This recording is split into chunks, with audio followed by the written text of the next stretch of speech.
사도신경 하심으로 신앙 고백하겠습니다. 전능하사 천지를 만드신 하나님 아버지를 내가 믿사오며 그 외아들 우리 주 예수 그리스도를 믿사오니 이는 성령으로 잉태하사 동정녀 마리아에게 나시고 본디오 빌라도에게 고난을 받으사 십자가에 못 박혀 죽으시고 장사한 지 사흘 만에 죽은 자 가운데서 다시 살아나시며 하늘에 오르사 전능하신 하나님 우편에 앉아 계시다가 저리로서 산자와 죽은 자를 심판하러 오시리라. 성령을 믿사오며 거룩한 공예와 성도가 서로 교통하는 것과 죄를 사하여 주시는 것과 몸이 다시 사는 것과 영원히 사는 것을 믿사옵나이다. 아멘.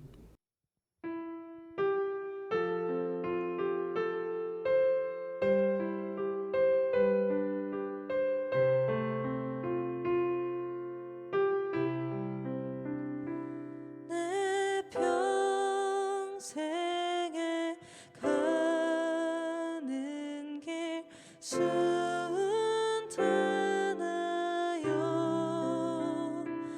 내 잔잔한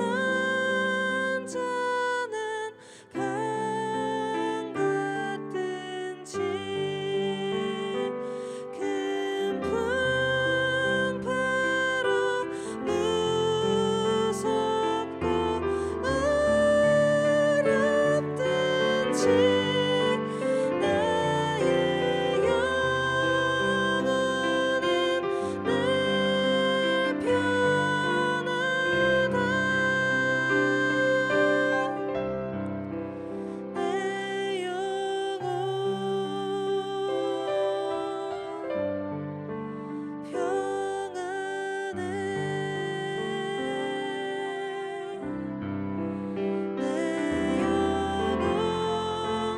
늘 편하다.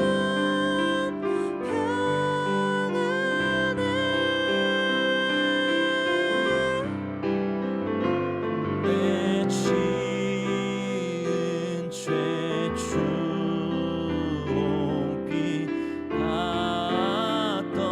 같더라도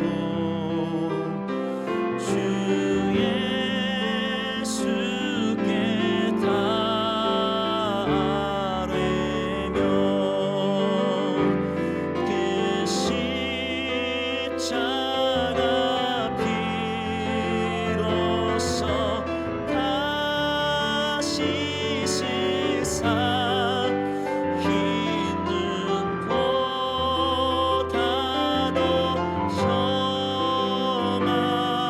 점하리라. 내 영혼 평안해. 내 영혼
태초에 말씀이 계시니라.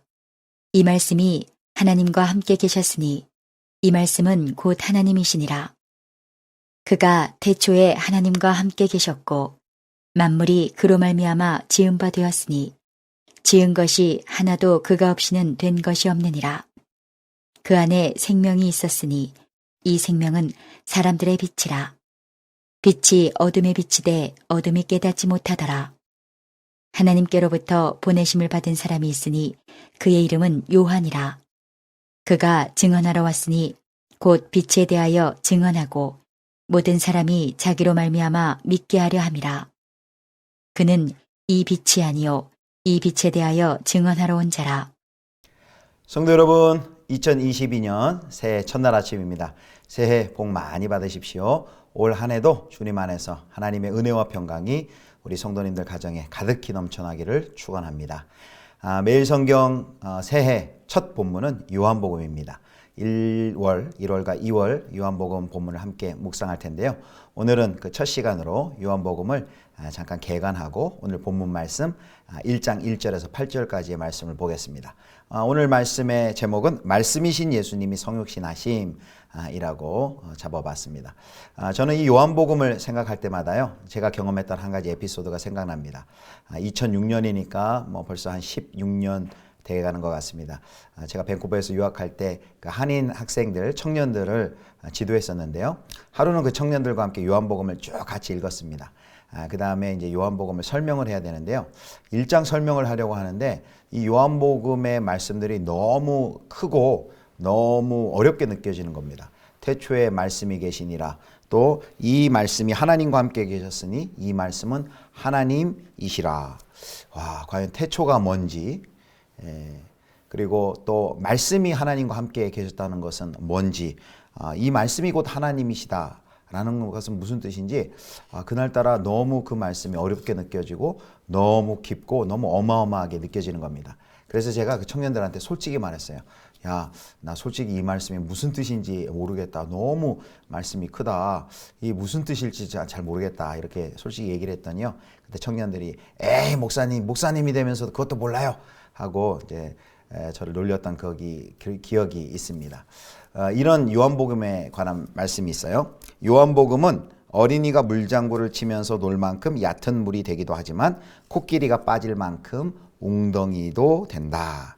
그래서 처음 예수 믿는 분들에게 읽기를 권해주는 성경이 요한복음입니다. 그럼 그만큼 표면적으로는 읽기 쉽고 또 예수님이 누구신지를 잘 알려주는 성경인데요. 이 요한복음은 또 매우 그 본질적인 그 내용을 알기 위해서는 매우 또 쉽지 않습니다. 어려운 부분이 있습니다. 그래서 우리 1, 2월 2달 동안 이 요한복음을 함께 묵상할 텐데요. 아무쪼록 하나님께서 또 하나님의 성령께서 우리에게 지혜를 주시고 우리의 마음의 눈을 밝혀주셔서 이 말씀들을 잘 깨달을 수 있는 은혜를 주시기를 바랍니다. 요한복음의 저자는 이 요한복음 안에 그 본문에서는 밝히지 않지만요. 그 요한복음 안에 보면 예수께서 사랑하시는 제자라고 나오고 특별히 그 예수님 마지막 식사, 마지막 만찬에서 예수님 곁에서 기대어서 누가 주님을 팔잡니까? 라고 물어봤던 그 사람이 요한복음의 저자라고 많이 생각합니다. 그 사람이 바로 세베대의 아들 사도 요한이죠. 그래서 요한복음의 저자는 사도 요한이라는 설이 가장 유력합니다. 요한복음이 왜 기록되었을까요? 요한복음의 기록의 목적이 명확하게 요한복음 20장 31절에 정확하게 나옵니다. 제가 읽겠습니다. 오직 이것을 기록함은 너희로 예수께서 하나님의 아들 그리스도이심을 믿게 하려 함이요 또 너희로 믿고 그 이름을 힘입어 생명을 얻게 하려 함이니라. 아멘. 여기 31절 안에 믿게 또 믿고 두 번이나 이 믿는다라는 단어가 나오는데요. 이 믿다라는 이 단어가 믿는다라는 단어가 요한복음의 핵심 단어입니다. 이제 모두 106번이 요한복음에 나옵니다. 오늘 본문 1장 7절에도 이 믿는다라는 단어가 나옵니다. 자, 1장 7절 말씀 볼까요? 자, 6절부터 보겠습니다. 6, 7절. 하나님께로부터 보내심을 받은 사람이 있으니 그의 이름은 요한이라. 그가 증언하러 왔으니 곧 빛에 대하여 증언하고 모든 사람이 자기로 말미암아 믿게 하려 함이라. 아멘. 요한복음 20장 31절 또 요한복음 1장 여기 7절에 믿는다라는 표현이 나오는데요. 그래서 요한복음의 목적은 그것입니다. 예수께서 그리스도이심을 믿고 생명을 얻게 하려고 기록한 바로 서신이 바로 기록한 복음 전도서가 바로 요한 복음입니다. 예수님이 그리스도이심을 믿고 생명을 얻게 하려고 기록한 책이다. 이것이 기록의 목적입니다. 요한복음의 수신자는 유대인이나 또는 개종한 유대인으로 봅니다. 그래서 이 요한복음은 구약을 가장 폭넓게 가장 많이 암시하는 책입니다. 구약의 의미를 새롭게 해석하고 또 깨닫게 하고자 의도한 책이 바로 요한복음입니다. 마지막으로 요한복음의 특징을 잠깐 살펴보겠습니다. 마태, 마가, 누가복음을 공관복음이라 하죠. 근데 공관복음과 이 요한복음의 특징이 사뭇 다릅니다. 공관복음에서는요, 예수님이 메시아라는 것을 명확하게 표현하는 것을 피합니다. 그리고 신성에 대해서 매우 완곡하게 표현하거나 그리고 인자라는 호칭과 같은 매우 미묘한 표현들을 씁니다. 그래서 공관복음의 논리적인 전개는 귀납법적인 방법을 씁니다. 그래서 쭉 설명을 한 다음에 그 독자들에게 당신은 이 분을 누구라고 생각하십니까? 라는 이런 질문을 펼칩니다. 근데 요한복음은요, 연역적이에요. 처음부터 결론을 짓고 시작을 합니다. 그래서 서론부터 오늘 본문 말씀이 그렇지만 말씀, 로고스이신 그 단어를 사용해서 로고스를 사용해서 바로 예수 그리스도가 하나님이시고 그리고 창조자시고 성육신하신 분이시고 그리고 독생하신 하나님이시다라는 것을 분명하게 명확하게 선언을 합니다. 그래서 공관복음서에 비해서요, 이 요한복음에서는 그리스도의 신성에 대해서 아주 담대하게 또 적극적으로 표현을 합니다. 또 요한복음에 보면 예수님께서 하신 그런 말씀들, 모세를 믿었으면 나를 믿었으리라, 요한복음 5장 46절, 또 아브라함이 나기 전부터 내가 있느니라, 요한복음 5장 8절과 같은 예수님의 거침없이 자기 자신에 대해서 말씀하시는 그런 장면을 우리가 만날 수 있습니다. 그래서 처음부터 바로 예수 그리스도가 성육신하신 하나님이시다라는 것을 밝히고 그러한 관점에서 예수님의 가르침을 이해하고 그리고 그분을 믿어 영생을 얻게 하려는 책이 바로 요한복음입니다. 자, 이제 오늘 본문 말씀을 잠깐 살펴보겠습니다. 오늘 본문 요한복음 1장 1절에서 8절까지인데요. 오늘 본문에서는 태초부터 존재한 그 말씀과 하나님과의 관계성을 설명함으로 시작을 합니다. 우리 1, 2절 말씀 같이 보겠습니다. 태초에 말씀이 계시니라. 이 말씀이 하나님과 함께 계셨으니 이 말씀은 곧 하나님이시니라. 그가 태초에 하나님과 함께 계셨고. 아멘. 여기에 사실 어마어마한 그런 표현들, 단어들이 있죠. 여기 첫 번째 우리가 기억해야 될 것은 이제 태초입니다. 태초. 창세기 1장 1절을 연상케 하는 말씀이죠. 태초에 하나님이 천지를 창조하시니라는 창세기 1장 1절. 그러나 창세기 1장 1절의 태초와 요한복음 1장 1절의 태초는 다르죠. 창세기의 태초는 온 천지 만물의 시작인, 만물의 시작, 세상의 시작인 태초라고 하면 이 요한복음 1장 1절의 태초는 그 창조 이전의 태초를 말하고 있습니다. 그런데 그 말씀은 그 태초부터 함께 계셨다라고 말합니다. 두 번째 살펴볼 것이 바로 이 말씀, 로고스라는 헬라어입니다. 그 당시 로고스라는 단어는요, 1세기에 각양 다양한 의미로 사용이 되었습니다. 이 단어를 어떻게 해석을 해야 되느냐라고 했을 때, 그런데 요한복음은요, 바로 구약 성경에서부터 바로 예수 그리스도는 구약에서부터 예언된 구원자이다라는 그것을 기억하면서 우리가 구약 개념에서 그 말씀이 어떻게 사용되었는가를 살펴보는 것이 이 요한복음 1장에서 로고스를 해석하는 데 많은 도움이 됩니다. 그래서 구약의 하나님의 말씀, 다바르라고 하죠. 이 하나님의 말씀은 이렇게 구약의 용법에 사용되었습니다. 말씀으로 세상을 창조했고 그리고 유지하고 통치하시며 자기 백성과 소통하시고 구원하며 심판하신다. 이렇게 말씀의 역할이 기록이 되어 있습니다.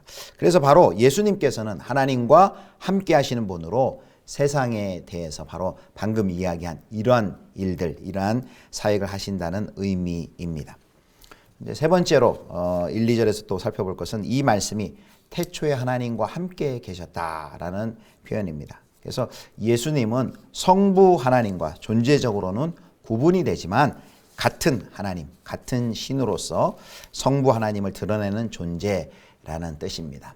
그래서 요약하면은, 종합하면 바로 예수님께서는 창조 이전 영원에서 영원까지 성부 하나님과 함께한 존재로서 창조로 시작한 모든 피조물, 특히 사람을 향한 구원 과정의 완성을 위해 하나님과 세상을 연결하는 통로이자 신이시다라는 것을 우리에게 보여줍니다. 그 다음에 이제 3, 4절에 말씀으로 인한 창조의 내용이 나옵니다. 3, 4절 보겠습니다. 만물이 그로 말미암아 지은 바 되었으니 지은 것이 하나도 그가 없이는 된 것이 없느니라. 그 안에 생명이 있었으니 이 생명은 사람들의 빛이라. 하나님께서는 그 말씀을 통해서 세상을 창조하셨다라고 말씀합니다. 그래서 그 말씀으로 창조된 세상은 그 말씀을 통해서만 생명답게 존재할 수가 있습니다. 말씀을 떠나서는 존재의 의미와 목적도 가치도 찾을 수가 없습니다. 그 하나님의 말씀을 통한 창조는 사실 지금까지도 계속해서 그 역사가 일어나고 있죠. 바로 하나님의 말씀이 우리를 창조하고 우리 교회를 새롭게 하고 우리 가정을 창조하고 새롭게 하고 있습니다. 4절에 보면 그 안에 생명이 있으니 바로 하나님의 말씀 안에 생명이 있고 그 생명이 우리에게 생명을 줍니다. 그래서 어둠이 가득한 이 세상 가운데 생명을 누리려면 바로 참 빛이신 말씀이신 말씀의 조명을 받아야만 합니다. 바로 빛의 인도함을 따라야 합니다. 그런데요, 5절과 6절에 보면 이 빛이 5절 먼저 읽겠습니다. 빛이 어둠에 빛이 돼 어둠이 깨닫지 못하더라. 6절 하나님께로부터 보내심을 받은 사람이 있으니 그의 이름은 요한이라. 5절에 빛이 어둠에 빛이 돼 어둠이 깨닫지 못하더라 했습니다. 바로 이 참빛이신 예수님께서 성육신 하신 것을 묘사하는 건데요. 좀 더 정확하게는 요한복음 1장 12절에 이제 나오죠. 말씀이 육신이 되어 우리 안에 거하시니라고 말씀을 합니다. 하나님의 말씀이 육신이 되어서 이 땅 가운데 성육신 하십니다. 빛이 어둠에 비추인 것이죠. 그런데 어둠은 이 세상은 그 말씀이신 하나님을 거절합니다. 바로 이 5절 말씀 빛이 어둠에 빛이 되어 어둠이 깨닫지 못하더라 라는 말씀을 통해 바로 예수님의 그 성육신 사건을 통해서 하나님의 공적 사역이 시작되었음을 보여줍니다. 그리고 이제 6, 7절에 보면은 또 8절에 보면 바로 이 사도 세례 요한이죠. 세례 요한이 이 빛이신 하나님을 증거하기 위해 부름받은 자라는 것을 보여줍니다. 자기 자신이 빛이 아니고 바로 빛을 전하는 사람이다. 그래서 바로 말씀이신 하나님, 그가 참 빛이시고 생명을 줄 수 있고, 그리고 세례 요한은 그 빛이신 예수 그리스도를 드러내는 생명을 주는 그분을 증거하는 역할이 자신의 역할이다라고 말을 합니다. 오늘 세례 요한이 세상 속에서 말씀이 함께하신 역사를 증언하는 하나님의 증인으로 부름 받았던 것처럼 우리도 이 땅 가운데서 말씀으로 창조되고 또 말씀으로 함께하신 그 생명의 주를 증언하는 그 사역으로 우리가 그런 존재로 우리가 부름을 받았습니다. 그리고 참 빛이신 하나님, 말씀이신 하나님, 말씀으로 이 땅에 오신 예수 그리스도를 증거하는 그러한 삶을 살 때 우리도 참 생명력을 경험하고 누리며 살 수 있습니다. 2022년 새해가 시작되었는데요. 특별히 이 한 해가 그 말씀이신 하나님을 경험하고 그 말씀이신 하나님을 증거하는 복된 한 해가 되기를 축복합니다. 특별히 월요일부터 토요일까지 신년 특별 새벽 기도회가 기다리고 있습니다. 새해 첫 벽도부터 함께 기도의 자리, 예배의 자리 함께 참석하여서 말씀의 은혜 깊이 함께 경험하기를 간절히 소망합니다. 함께 기도하겠습니다. 말씀이신 하나님, 하나님의 은혜를 감사합니다. 우리에게 2022년 새해를 주시고 또 말씀이신 하나님 우리에게 은혜 주시고 동행하시며 우리의 삶을 이끌어 주시니 감사합니다. 2022년 이 새해도 하나님께 의탁합니다. 하나님의 생명인 말씀에 깊이 창념하며 또 말씀 따라 순종하며 살아갈 때 우리 개인과 가정과 우리 예수 비전교회가 그 생명의 풍성한 은혜 가운데 살아가게 하여 주옵소서. 월요일부터 시작될 신년 특별 새벽 기도회 가운데 하나님 함께하여 주셔서 우리 예수 비전교회 가운데 하나님 아버지 꼭 새해를 시작하며 필요한 말씀들을 들려주시고 말씀의 부흥을 경험하는 복된 한 주간 되게 하여 주시옵소서. 감사드리며 우리 주 예수 그리스도의 이름으로 기도드립니다. 아멘. 주님 가르쳐 주신 기도하겠습니다. 하늘에 계신 우리 아버지여, 이름이 거룩히 여김을 받으시오며 나라의 임하옵시며 뜻이 하늘에서 이룬 것 같이 땅에서도 이루어지이다. 오늘날 우리에게 일용할 양식을 주옵시고 우리가 우리에게 죄 지은 자를 사하여 준 것 같이 우리 죄를 사하여 주옵시고 우리를 시험에 들게 하지 마옵시고 다만 악에서 구하옵소서. 대개 나라와 권세와 영광이 아버지께 영원히 있사옵나이다. 아멘.